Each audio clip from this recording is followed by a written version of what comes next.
This is americasdemocrats.org, the weekly netcast for stand-up Democrats. I'm your host, Jim Cuddy. Another anniversary of the March on Washington comes amidst a crisis in Ferguson, Missouri. Civil rights historian David Chappell reviews the legacy of the I Have a Dream speech. Presidents always invoke God in their major speeches, but political scientist David O'Connell says it never really works in changing minds. And Bill Press talks with Jillien Meier about hunger in America. Are you tired of Tea Party Republicans and Rush Limbaugh dominating the airwaves? Do you want the facts you won't get on Fox or even on CNN? Then stay tuned. Our sponsor, 21st Century Democrats, works hard to get everyday Democrats involved in returning our party to its roots and to success at the ballot box. Sit back and listen, then stand up and fight. And follow 21st Century Democrats on Facebook for all the latest progressive news. We're glad you can join us. In this time of continued turmoil, civil rights historian David Chappell says that 41 years ago at the March on Washington, Martin Luther King was really not talking about hope, but about sacrifice and struggle. And we say hello to history professor David Chappell of the University of Oklahoma, a scholar of the American civil rights struggle. He is the author of a new book, Waking from the Dream, The Struggle for Civil Rights in the Shadow of Martin Luther King. David Chappell, thank you so much for joining us today on americasdemocrats.org. Well, thank you very much, Jim, for having me. It's great to be here. And it's a pleasure to have you here with us. The subtitle of your book, The Struggle for Civil Rights in the Shadow of Martin Luther King, I don't know that a lot of folks recognize that there was that much of a struggle. What does it entail? Well, the book begins with Martin Luther King's assassination in April 1968. And I think, most people think the civil rights movement ended. I mean, that's the sort of simplistic, cliche version. People sort of grasp this tragic hole that opens up in our history, our emotional history, our political history, and King is dead, and it's this terrible tragedy, and it makes a kind of handy endpoint, a dramatic conclusion, if you will, to the drama that had been unfolding in the streets of the South especially, and increasingly in big northern cities like Chicago and Detroit, as King and others, the mass movement, shifted northward. At the time, a lot of people, including King, feared that the civil rights movement was actually over around 1965, when the Voting Rights Act, the second of the great civil rights acts of the 20th century, was passed. But King labored on. He thought he had only just begun. People look back now and they sort of compress and compost the memories together and think, well, when King died, that's sort of the end of the civil rights movement. What I'm saying in the book is not just that the civil rights movement continued, because there's a lot of books out there that tell you that's a constant struggle. Freedom is a constant struggle. That was the theme of many civil rights songs in the 50s and 60s and indeed before. But what I'm saying is they didn't just continue to struggle as everybody else tells you in private, local, grassroots, individualized, and generally not all that dramatically successful ways.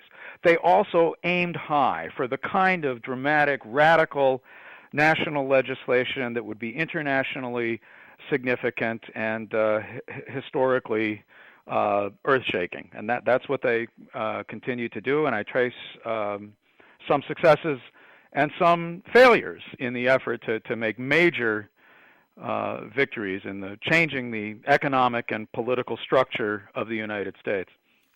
The main title of the book, Waking from the Dream, what's the origin of Waking from the Dream? Where did you come up with that?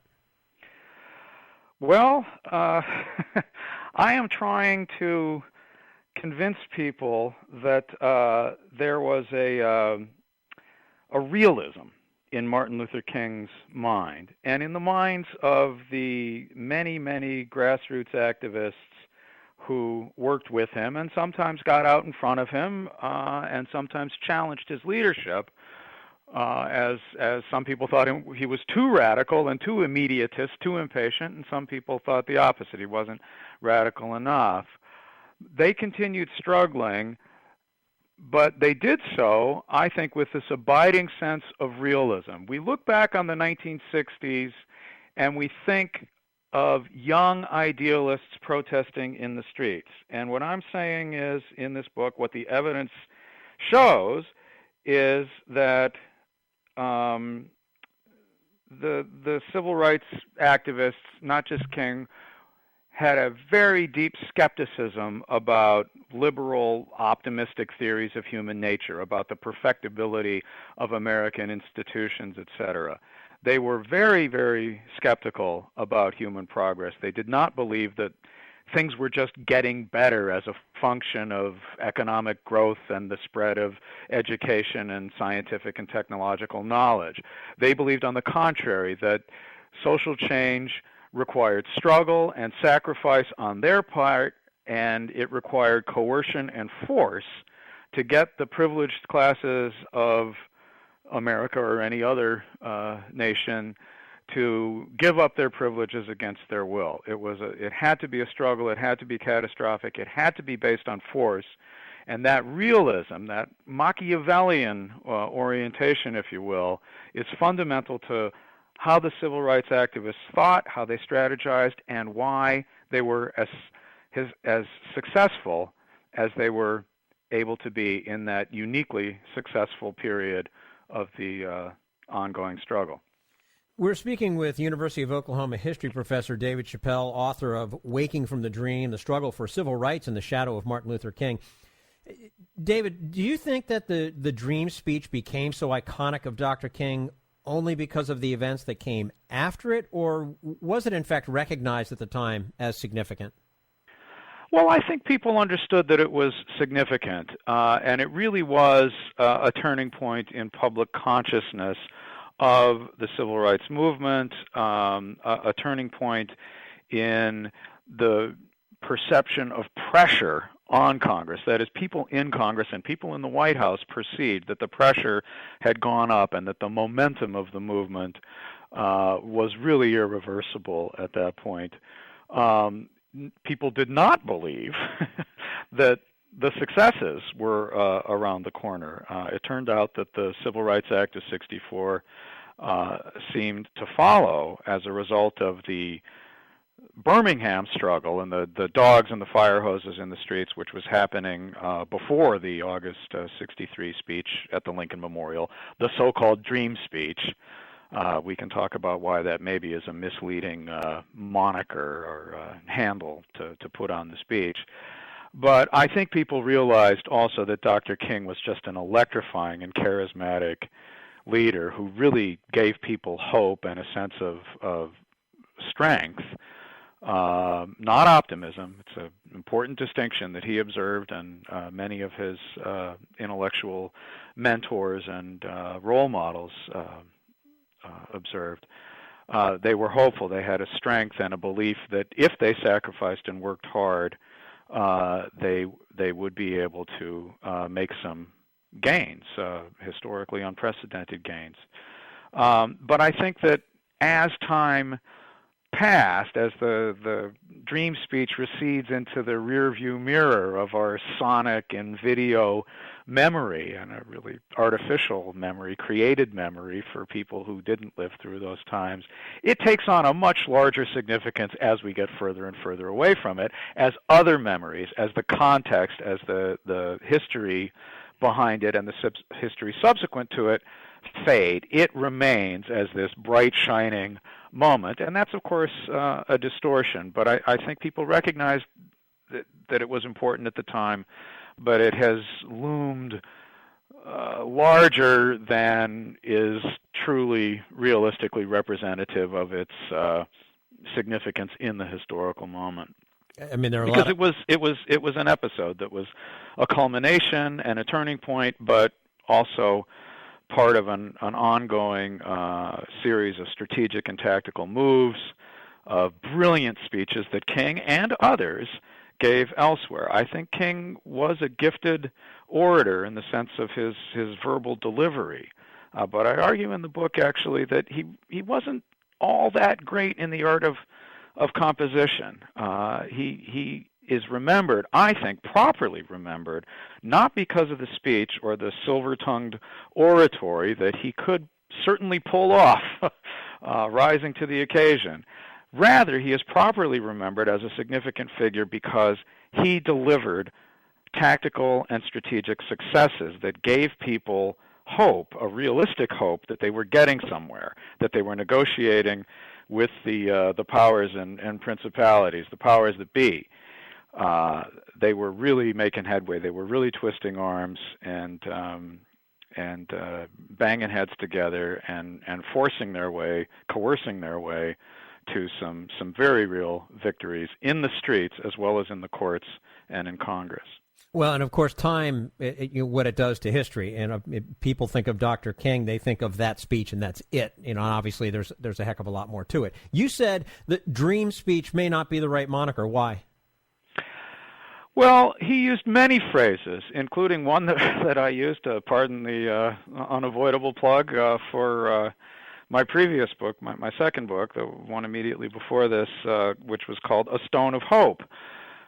Prophetic Religion and the Death of Jim Crow, published in 2004.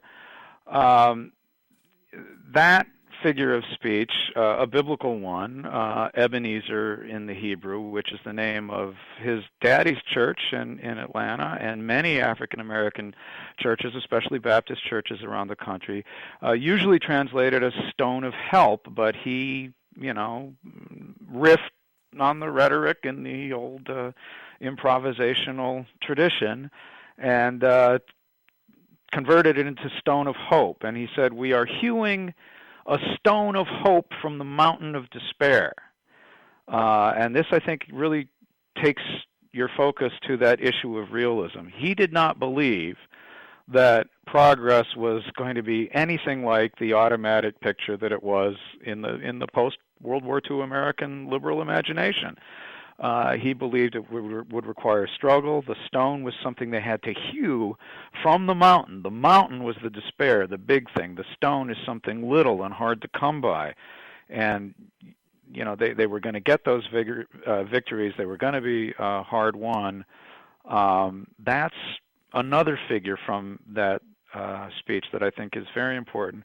Other scholars have quite rightly emphasized, before I came along, the blank check. He said, America has issued a kind of promissory note to African Americans, and as we didn't call them that then, but African Americans, a promissory note of freedom. Someday you'll get you got your 13th, 14th, and 15th Amendments after the Civil War, but real freedom was taken away and reversed. Someday, you and other oppressed peoples who live in the United States and those who come to our shores would get this freedom and this genuine equality of opportunity. Well, that was it was coming back marked insufficient funds because the United States, the nation, the people, the government, the power structure, the economic institutions were not delivering on that promise. They had defaulted on it, and it's a much more hard shell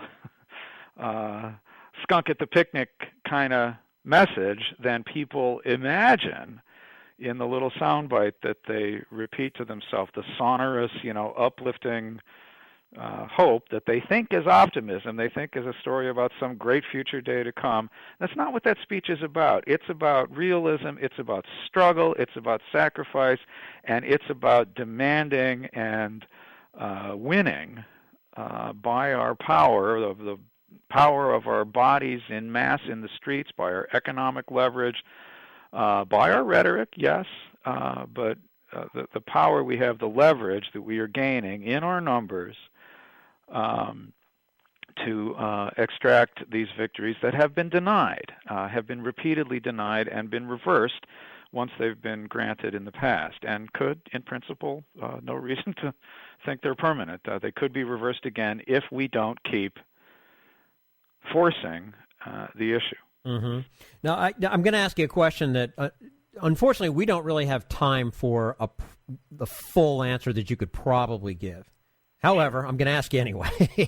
Right. Can you or anyone state with any certainty what Martin Luther King's legacy was for America? No. Fair enough. On to the next question.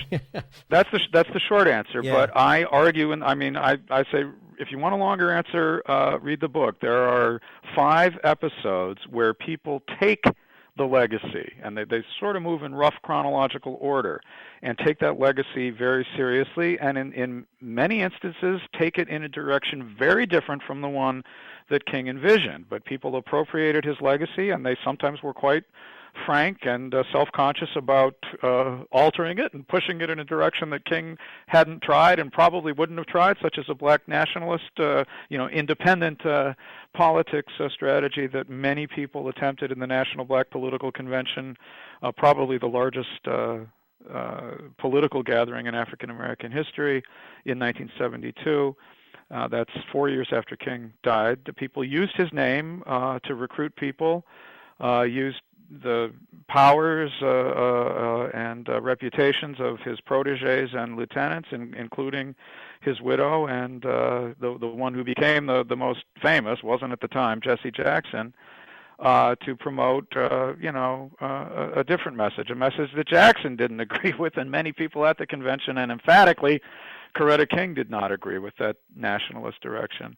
But then they went back to his coalition strategy, working with the labor unions for fundamental structural change in our economic system, in the battle for full employment legislation in the 1974, 75, 76. It finally passed in watered-down form in 1978. I take that and several examples up as they sort of unroll over the years. Very different angles.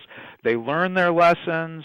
They regroup and retool. They alter the strategy. They do trial and error. They form different coalitions, seize different opportunities. That's his legacy, and it's pretty open what his legacy will be next. There have been many civil rights acts since King died, some major and unjustly forgotten because they really were important and maybe as radical and historically significant as the Civil Rights Acts of 64 and 65 that he's rightly remembered for. Some of them, maybe more minor adjustments and tax and tucks, but there's been many other kinds of legislation, including the King holiday, which I've got a chapter on, far more significant than people think. Well, and while we're legacy lives. While we're talking about legacies, would one of the important legacies of the civil rights movement be the broader movements for, say, women's rights, LGBT, Native American, Hispanic rights, or do they trivialize the historical significance of the African American struggle for freedom and equality? Oh, I don't know anybody who trivializes it. I think that, the legacy of the civil rights movement, first of all, is as broad and various as the people who were in it. And you have to say the people who were against it and the people who were observing, passively or sympathetically on the sidelines. I mean, it's everybody's legacy. It's not Dr. King's. It's not African American people's. It's not Americans. It's everybody's legacy, past and future. I think the movements that you mentioned and others, Native Americans, what we used to call Spanish surnamed people, poor people, as they tried to unify in Dr. King's own time, the majority of poor people in this country, then as now, being white, not racial minorities at all. Those movements, the women's movement, absolutely central to everything that happens in American politics and social life, culture since the 1960s and 70s. Certainly understood the civil rights movement to be a usable past, to be a series of experiments, trial and error, some of which were directly applicable, some of which were not applicable at all, some of which had to be greatly modified. I don't think we've seen the nonviolent direct action since then. Maybe one exception, the homeless people's organizing, especially during the Reagan administration, with nonviolent figures like Mitch Snyder, a very charismatic and brave nonviolent realist, not an namby-pamby, hat-in-hand person who wanted or expected people's conscience to yield favors or material gains for people, but somebody who understood that nonviolence, when it works, is about mass force in the streets. And I think Mitch Snyder is part of King's legacy in a perhaps forgotten and direct and intimate way, Gandhi's legacy and legacy of other people who struggled violently as well as nonviolently. King echoed Gandhi in saying things like, I'd rather, if the choice is a violent movement or no movement, I'd rather have a violent movement, but, let's, for all sorts of reasons, most of them practical and democratic rather than idealistic, we need to remain, we need to use the power of nonviolent discipline to keep our own strength. And it's a long story, but I think the women's movement, the gay rights movement, the Stonewall, post-Stonewall, organizing on AIDS, I mean, you name it, all the social protest movements, the continuing struggle for unionization. King was very interested in that, and the Hospital Workers Union, 1199, often refers to itself as Martin Luther King's favorite union. They worked closely with his widow after he died. Their headquarters was in the Martin Luther King Labor Center in New York City. There's all sorts of legacies, and I think people borrow. I don't think people, can dictate how that legacy is used. Sure. The people on the right, if you will, the anti-abortion movement, very strongly, and I think in many cases quite sincerely borrowed from Dr. King. Coretta King, his widow, never got pulled into that struggle, which is interesting. Jesse Jackson leapt into it with guns blazing and was a strong pro-life activist. You heard me right. He was anti-abortion, said abortion is murder, and joined that social movement with a lot of people who had risked their lives on Dr. King's side in places like Selma and Birmingham, who'd marched side by side with him. Not all of them Catholics, though many of them were. Jackson wasn't Catholic, of course. That used to be a Catholic issue. Yeah, right. It still is. Well, it is for Catholics, but it has become quite ecumenical. The Southern Baptists, the Southern Baptists, to give people an idea how far we've come since 1973 when the Roe decision came down and what the legacy of opposition and support for civil rights comes down to.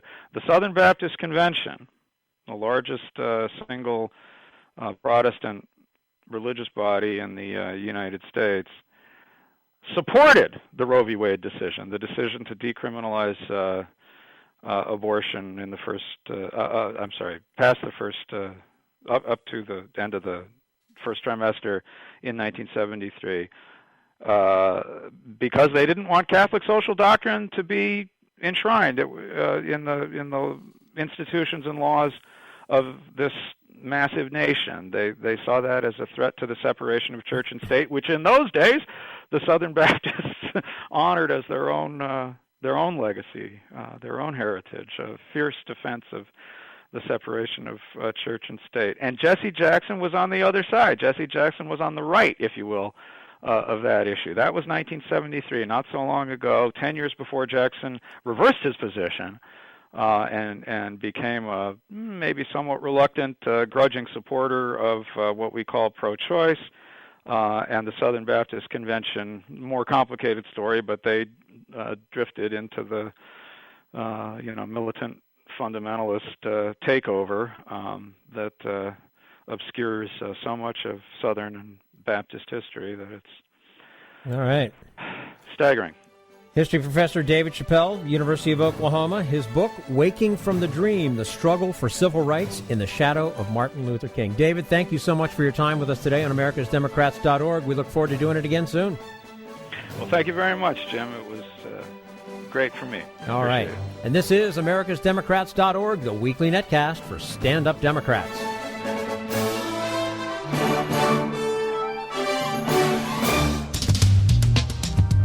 We want you to sit back and listen, but we need you to stand up and fight. Do you want to get involved and help get our party back to its roots and to success at the ballot box? You can make your contribution to Democrats for America's Future and help us keep this show going and to elect Democrats who will stand up for democratic principles. Go to americasdemocrats.org and click on Donate at the top of the page. This is americasdemocrats.org, the weekly netcast for stand-up Democrats. Presidents always turn to God when they speak to the American people in times of political trouble. But Professor David O'Connell says that doing so is more about a lesson from the Godfather. We'll talk to him about that in just a moment. Right now, we turn to Jim Hightower, America's #1 populist, for his common sense commentary. Lawyers will tell you that any good prosecutor could convince a grand jury to indict a ham sandwich. Well, meet that ham sandwich. A Texas grand jury has just indicted Governor Rick Perry, a real ham, only not as smart. He's charged with official abuse of power, specifically threatening to veto all state funding for a public integrity unit that, among other things, was investigating corrupt favoritism in one of the governor's pet projects. Perry was trying to muscle out of office the woman who is the duly elected head of that unit, presumably to halt its inquiry. "Leave office," he publicly barked at her, "or I'll take away all your money." She didn't, and he did. Not smart, for that's an illegal quid pro quo, much like linking a campaign donation to an official favor. This led to a judge, a special prosecutor, a grand jury, and now the indictment of the gubernatorial ham sandwich. Perry and his Republican operatives quickly denounced and even threatened both the special prosecutor and the jurors as partisan hacks who, in Rick's words, quote, "will be held to account."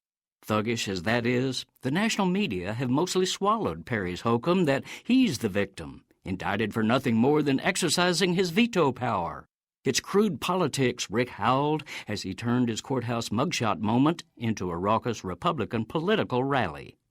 This is Jim Hightower saying, Perry has hornswoggled the pundits, but don't let them fool you. This is serious. Again, the issue is not Perry's veto, but his linking of a veto threat to his effort to oust an elected public official.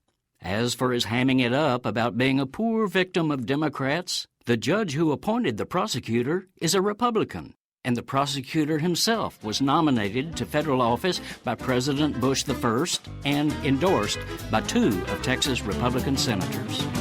Need an antidote to the progressive blues? Want some good news about how grassroots folks are rebelling against the corporate powers and winning? Well, here's an easy-to-swallow pill for you, the Hightower Lowdown. Hightower's monthly newsletter will give you the lowdown, even as it lifts you up. It's 4 pages a month, jam-packed with facts you can use, actions you can take, and Jim's own Texas humor, all for only $15 a year. To become a lowdowner, go to hightowerlowdown.org. This is americasdemocrats.org, the weekly netcast for stand-up Democrats. When presidents invoke religion and God, it's usually to promote a controversial policy, or because they're in the middle of a scandal. And historian David O'Connell says it never works. And we say hello to David O'Connell. He's an assistant professor of political science at Dickinson College, joining us today on americasdemocrats.org. His research interests include the presidency, religion and politics, and American political development. And his first book, God Wills It, Presidents and the Political Use of Religion, will be published this fall. David O'Connell, thanks so much for joining us today on americasdemocrats.org. Thanks so much for having me. Well, it's our pleasure and nice to have you with us, of course. You know, your book is fascinating, partly because you were surprised by your own findings, weren't you? I was. I think that the conventional wisdom, so the argument of the book is that presidents cannot use religious rhetoric as a tool of presidential power, as a tool to accomplish their strategic objectives. And I think the conventional wisdom is probably that presidents can influence the public through religious appeals. For one, America is an extraordinarily religious country, especially compared to Western Europe. In Gallup polls, you see that over 90% of Americans report believing in God, a rate that's relatively unchanged since the 1940s. And on top of that, you see higher rates of church attendance, Bible study, prayer, and so on as well. Further, I was in many ways inspired to write this book by the experience of the Bush presidency, which many saw as evidence of a president successfully leading the public through religion. I remembered vividly his second inaugural address, where he made a coherent argument that the spread of freedom was both God's plan for man on earth, as well as the best possible way that America could ensure its own national security.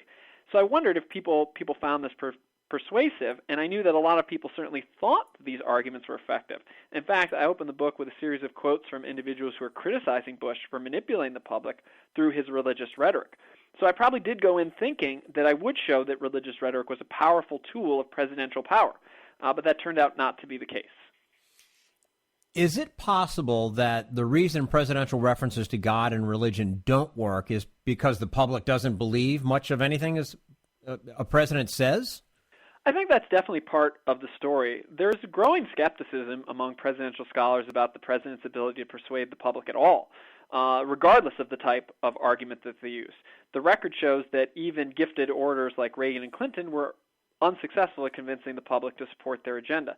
And that really isn't surprising when you consider all the changes that have undermined a president's ability to use the bully pulpit. We no longer live in a country where you have a handful of channels and the president has a captive audience. Now people have all sorts of ways that they can avoid politics, through their DVRs, their iPads, their Xboxes, Netflix, and so on. So presidents are confronting these decreasing audiences, and they have to compete to break through that noise. I think things have changed when President Obama moves the start time of a major job speech in order to avoid conflicting with the NFL season opener. At the same time, as you mentioned, you do have a public that trusts major government institutions, including the president, less since Watergate. Now just about 19% of people are willing to say that they trust the government in Washington to do what is right about always or most of the time.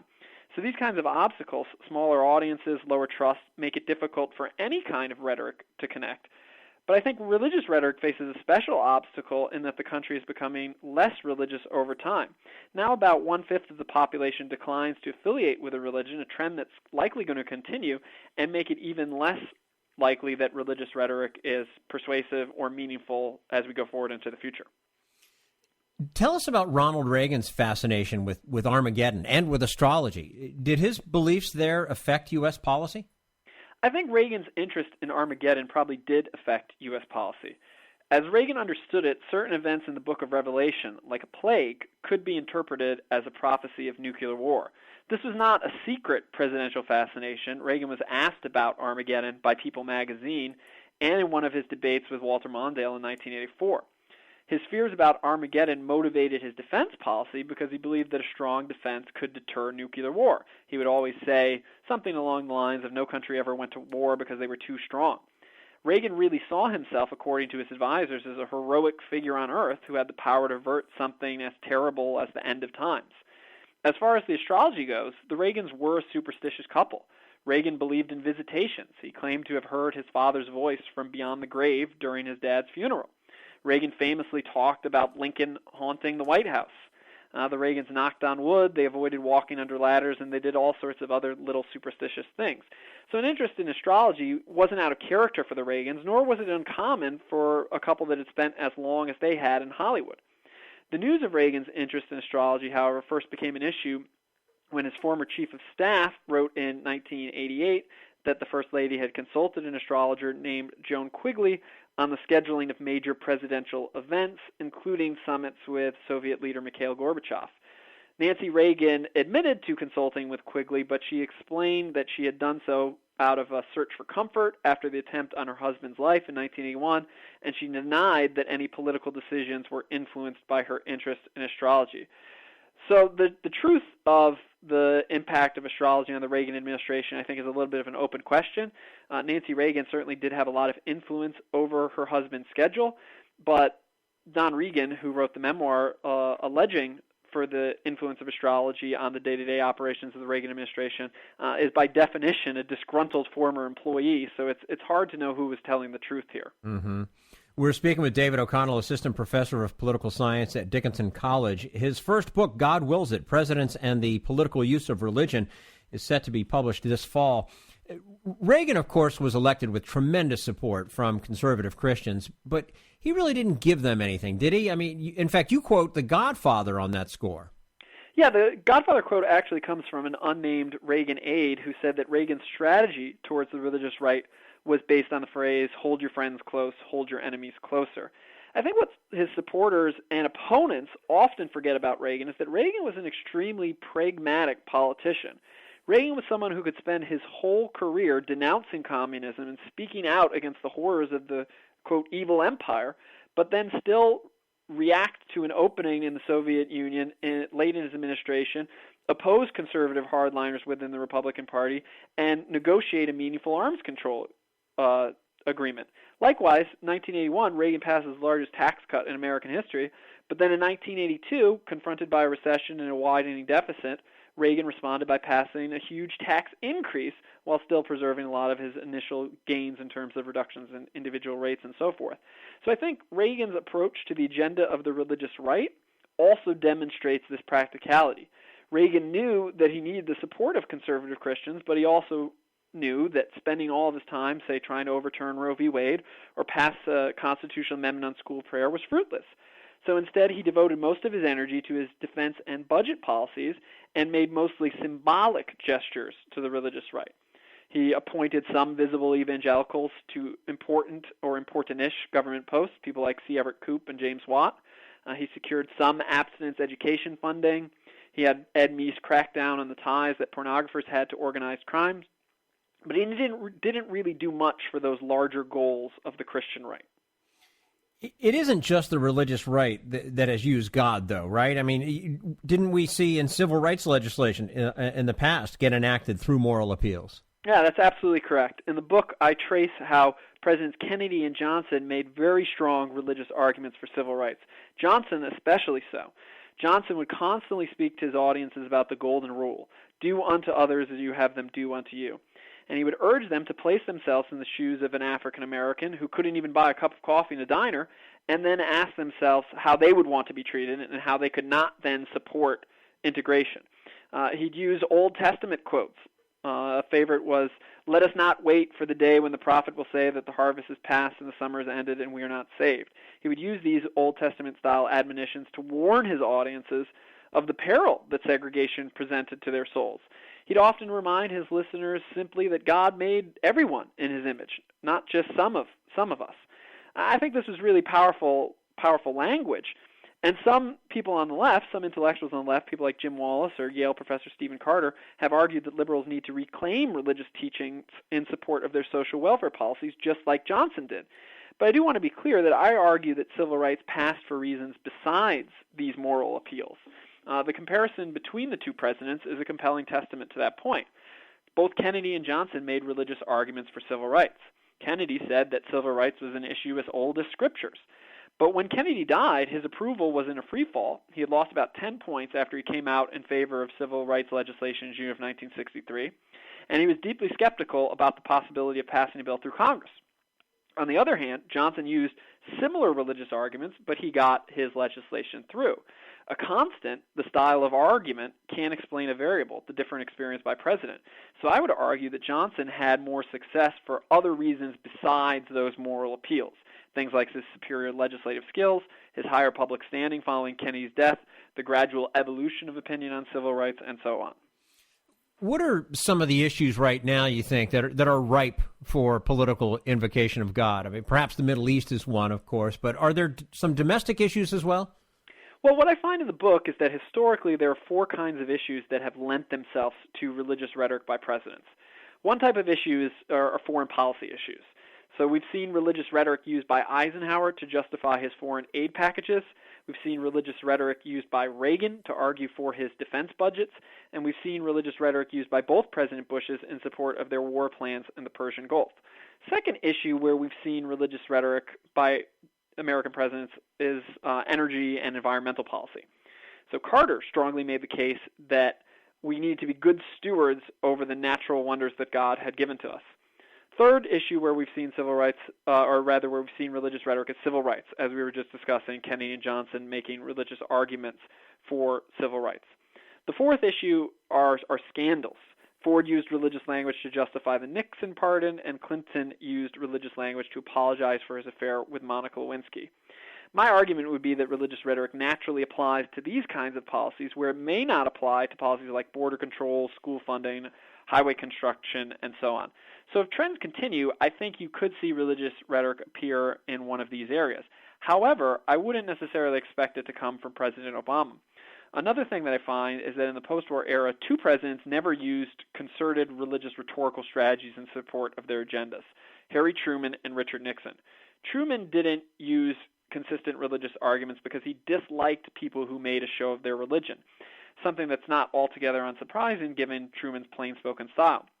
It seems that Nixon didn't use religious rhetoric because he had a lot of conflict within him about faith. He had been brought up Quaker, but in college he began to question things like Christ's divinity and resurrection. He then broke with Quaker pacifism to serve in the Navy in World War II.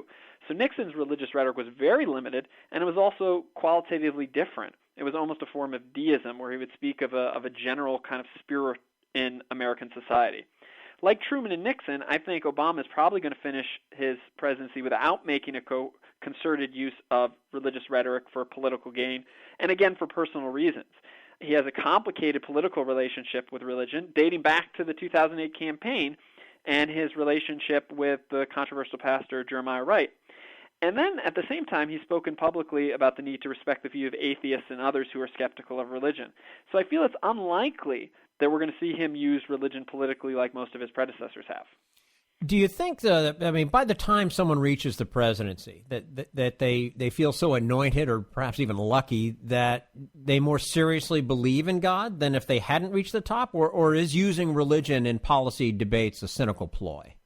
That's a difficult question to answer. I immediately think of a president like Eisenhower. Eisenhower was very religious in both his speech and his actions as president. It was under Eisenhower that the first annual presidential prayer breakfast was held. It was under Eisenhower that the words "under God" were added to the Pledge of Allegiance. And it was under Eisenhower that the phrase "In God We Trust" was made the national motto. But at the same time, Eisenhower only joined a church in February of 1953, right as he became president. So does that make his use of religion cynical? Maybe.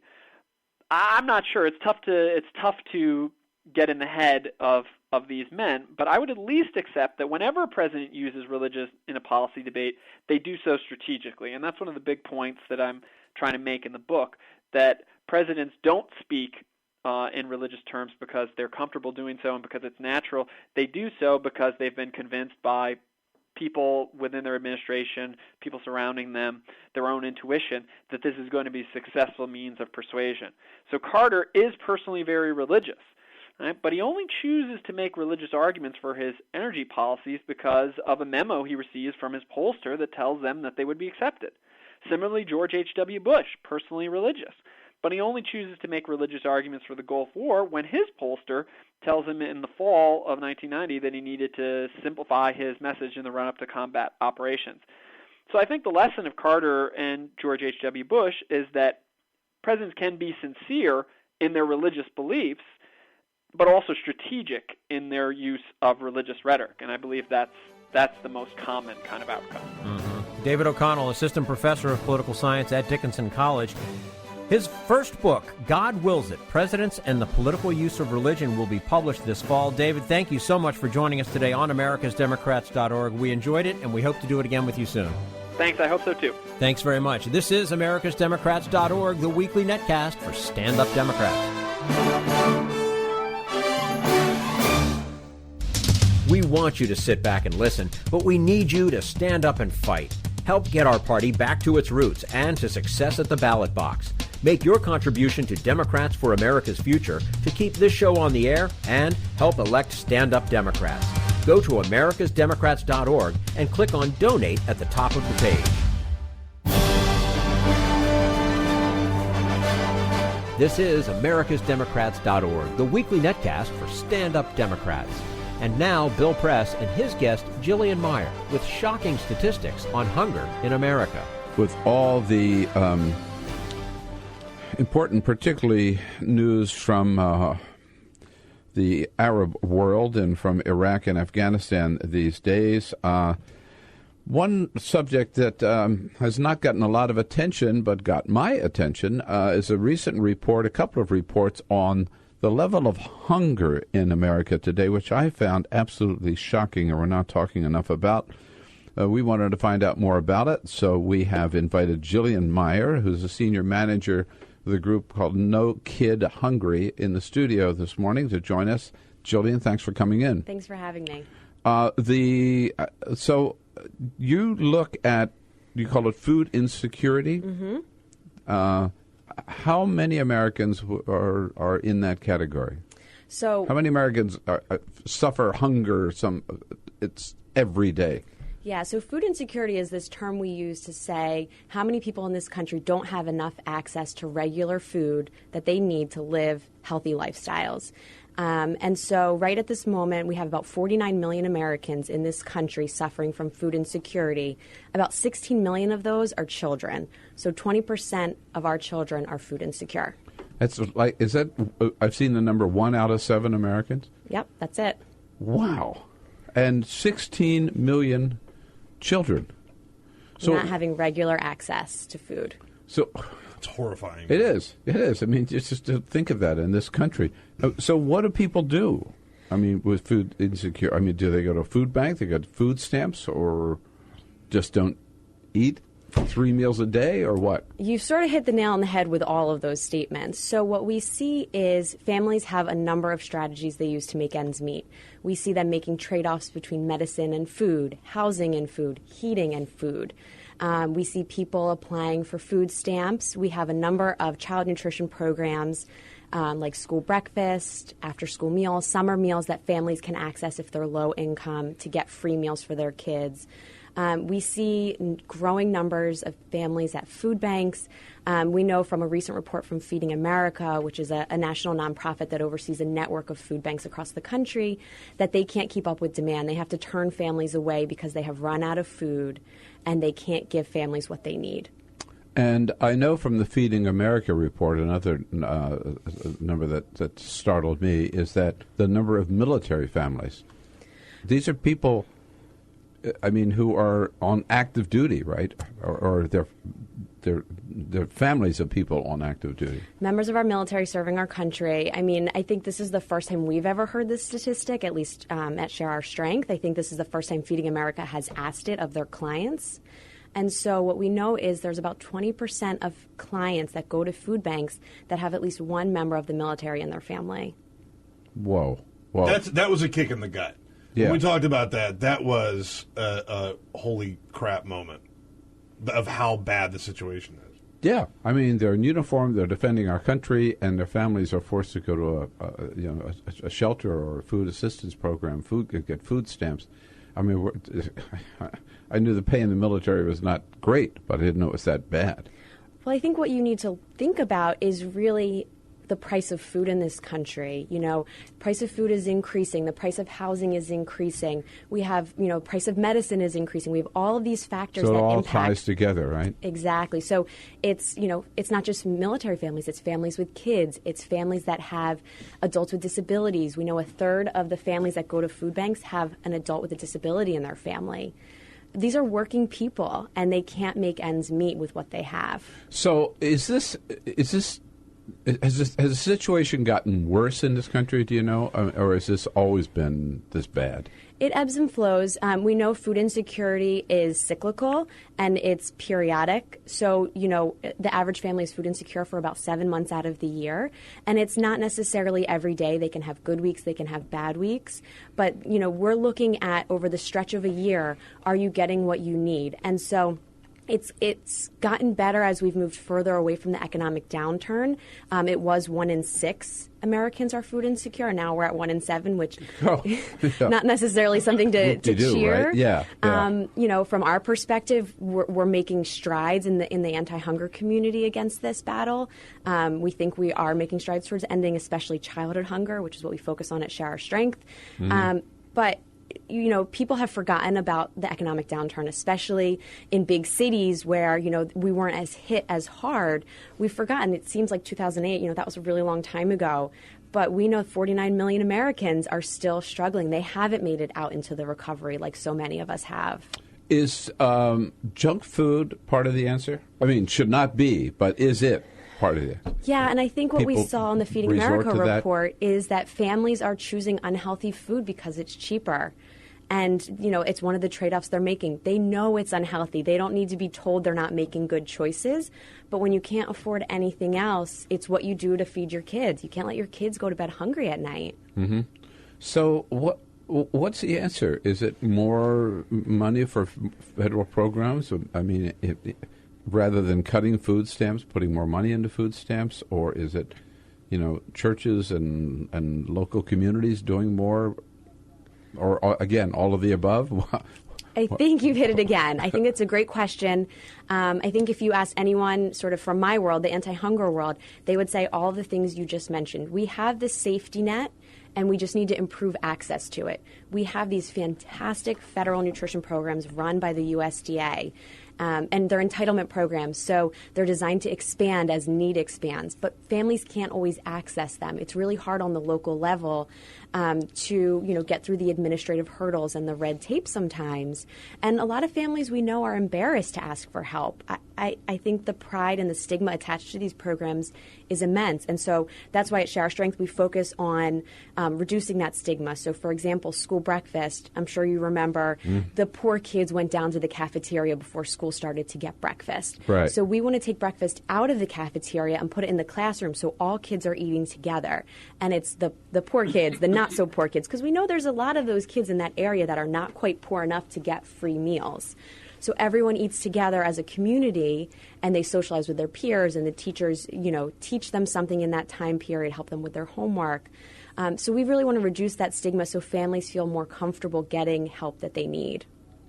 I'm very curious about that program because yesterday was the first day of first grade for my granddaughter, Prairie. Oh, gosh. And I know the first thing that she did was had breakfast.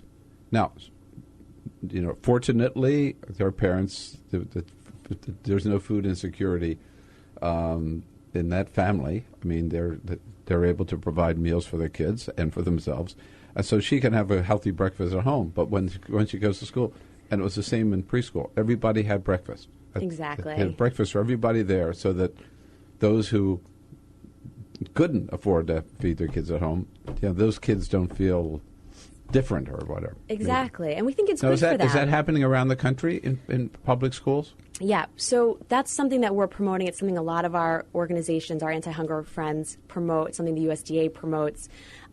So about 21 million kids get a free or reduced price school lunch every day, and about half of those kids are participating in school breakfast. So we think that by taking it out of the cafeteria, by reducing stigma, by making it a social setting that kids want to be in, it's going to reduce stigma further, and it's going to increase participation. And we're seeing those numbers rise. We're seeing them rise across the country where they're doing this district-wide and statewide. A lot of states, Colorado last year passed legislation that mandated breakfast after the bell in schools that had really high needs. So if your school had 80% or more of kids that need a free or reduced price lunch, you have to do a breakfast after the bell model. And we're seeing participation skyrocket as a result of this. Kids want to eat together. They like the meals that they're getting. And we're making it into a movement across the country. Such a smart program. Like it really just like on its face makes so much sense. It's such good sense. So that's a way of getting kids at least 2 meals a day, maybe, huh? Exactly. And we at Share Our Strength want to get it to 3 meals a day. We think it's possible. The USDA has this fabulous program called the After School Meals Program, and we think we could get kids 3 meals a day through All right, but you said something that these programs are supposed to expand as the economy shrinks, right? So more people need help, then there are more people in this program, and once that the economy improves, then now that's exactly the way food stamps work. Mm-hmm. So what do you say to the members of Congress who the only debate this year about food stamps was how much were they going to cut it? There was no talk about putting more resources into the program. I think it's hard. I personally don't envy a politician out there. I think they're being forced to make really tough decisions. I don't always agree with decisions that are made, but they're making tough decisions. I think we're seeing a lot of bipartisan wrong support. Decisions. I'm afraid in too many cases. Yeah, and I think we could talk food stamps, we could talk We could talk about so many factors that are impacting food insecurity, but we are starting to see bipartisan support in Congress for this. There are several pieces of legislation around the summer meals program that have received support in both houses from both sides of the aisle, which is really exciting for us. And we think that, bringing people together to actually visit these programs, I don't know if you've ever had the opportunity to see a summer meal site or a breakfast in the classroom site. I would love to set one up for you if you're interested. It's a great experience to see these kids so excited and happy. I haven't, but I'd love to. Yeah. But we're getting Republicans out to these sites. We're getting Democrats out to these sites because they know it's their constituents that are suffering. And especially, no one can say to a hungry kid that's coming to get a free school breakfast, sorry, right. You should work harder. Right. Yeah, that's you should get a job. Go get a job. Okay. Right. I want to go with Mitch McConnell. Set it up for the two of us. Jillien Meyer's here from No Kid Hungry. We're talking about hunger in America. I'm sure a lot of you know people who suffer from food insecurity, their families not being able to provide for their families. Maybe some of you are in that category. Hunger in America with Jillien Meier, who's a senior manager with No Kid Hungry, about some of the startling statistics that we've seen in a couple of recent reports on the level of hunger in America and the number of families. 20%, I've seen even 25% of those families, depending on food banks, are military families in this country. And overall, 1 out of 7 Americans suffer from some form of food insecurity. That's right. So, Jillien, you mentioned something before the break. Peter, I'm sorry. Just a quick thing, because we're on Twitter at BP Show. We're taking comments all throughout the program. Political Wizard weighs in and says, my kids went to a school where everyone had breakfast. I saved time by not having to make it for them. So it was a win-win situation there. Mm-hmm. So, yeah, it's a good point. Yeah, so if your family doesn't need these, doesn't need the free meal, the assistance, right? You are essentially, the participation. As soon as participation raises, the way it works is that schools can get more money from the USDA. So as participation raises, the money they're given from the USDA increases. So we want to get all kids eating this healthy meal, and we know the meals we're giving them are healthy, and so we think that all kids should be able to eat together in the morning, whether it's in the classroom, which we think is sort of the best model, or it's through some sort of other means. You mentioned a phrase that I haven't heard before, summer meals program. So this is for kids like in the summer when they're not in school. Exactly. They can still get free meals? Yep. So we know that 21 million kids rely on a free or reduced price school lunch. And in the summer months, they don't have access to that food. So this program is designed to replicate the school lunch program. So kids can come to an eligible site in low-income communities. Does that mean a school? It could be a school. It could be a Parks and Rec site. It could be a YMCA. It could be a church. We see a lot of the faith-based communities getting involved in these programs to help their members. And they can get up to 2 meals a day through these sites. So if the program is open from 7 a.m. to 1 p.m., kids can come and they can get a breakfast, they can get a lunch, and they can play games and be with their friends. It's just a great opportunity for them to get out and socialize and get the healthy meals they need. So this program is underway right now, right? Yep. Nationwide? Correct. And how many kids are in it? Unfortunately, participation is really low. So, 21 million kids get free reduced price lunch. 3.4 million, 15% of eligible kids are getting a summer meal. 15%. Why that? Because they're all at the Hamptons or something? I assume so. Yeah, that must be it, right? They're Rehoboth at the Hamptons. Outer Banks, perhaps. Outer Banks, yeah, right. Awareness is really low. This is not a popular program that people, know about and wait for. Just we're having trouble getting the word out. So that's a big part of what Share Our Strength does, is trying to build awareness. But the other piece is access. So, during the school year, you get on a school bus and it takes you where you need to go to get that meal. Right. In the summer months, the families are responsible to get their kids there, huh? And you think about rural areas in Virginia, for example, or Ohio, where your house could be located 10 miles from your school site. What is a kid going to jump on his bike and go? Yeah, right. What's so striking about this to me is, you think, you say hunger and you think Africa, you think Bangladesh, right? You think whatever. I mean, this is the United States of America, 2014. Yep. 1 out of 7 Americans depending on some kind of food assistance or needing some kind of food assistance, right? I mean, correct. Unbelievable. And it's not, we don't lack the food here. I think we all know we've got plenty of food. We don't lack the programming. We don't lack the skills to do it. We know how to, run a distribution network. Right. We need to improve the programs we currently have. We don't need to create a new program. We don't need a new bureaucracy. We need to use what we already have, make it a little bit better, raise awareness. I think that's one of the biggest pieces, and that's why we were thrilled to be asked to come on your show today, is because we know that there's and watching that really could benefit from these programs, and we want them to know that there's help out there. They don't need to be ashamed. I volunteered at food banks before. I've done outreach at food banks before, and it's people that look exactly like you and me. They're coming in on their lunch break from work because that's the only time they have to pick up their food. They're working. They're struggling. They've got their kids in tow when they come. They look just like us. We just need to work a little harder to improve what we already have set up. And we need to raise awareness. And make sure that you've got the resources necessary to keep those programs going.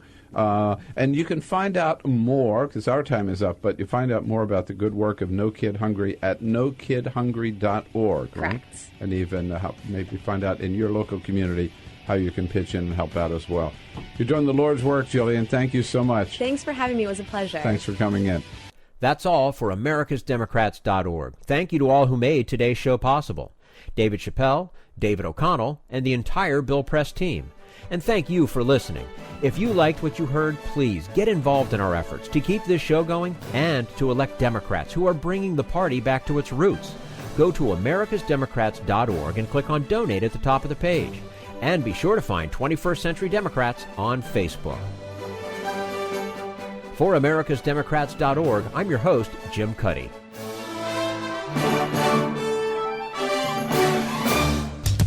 We want you to sit back and listen, but we need you to stand up and fight. Join us, support the show, and help elect Democrats who will stand up for democratic principles with your contribution today. Go to AmericasDemocrats.org and click on Donate.